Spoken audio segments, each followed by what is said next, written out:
নমস্কাৰ। আমি আহিছোঁ আজি নগাঁৱত হৈ থকা ভোগালী মেলালৈ।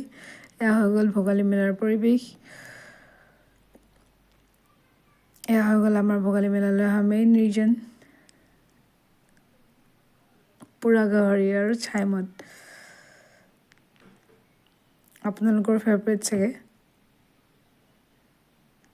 এয়া আকৌ দেখি পেলাই ৰখিবই পৰা নাই, ৰখিবতো ময়ো পৰা নাই বাৰু। মুখত পূৰা পানী আহিছে, ব'লক আমি খাই লওঁ। এতিয়া আমি ঘৰলৈ যাম,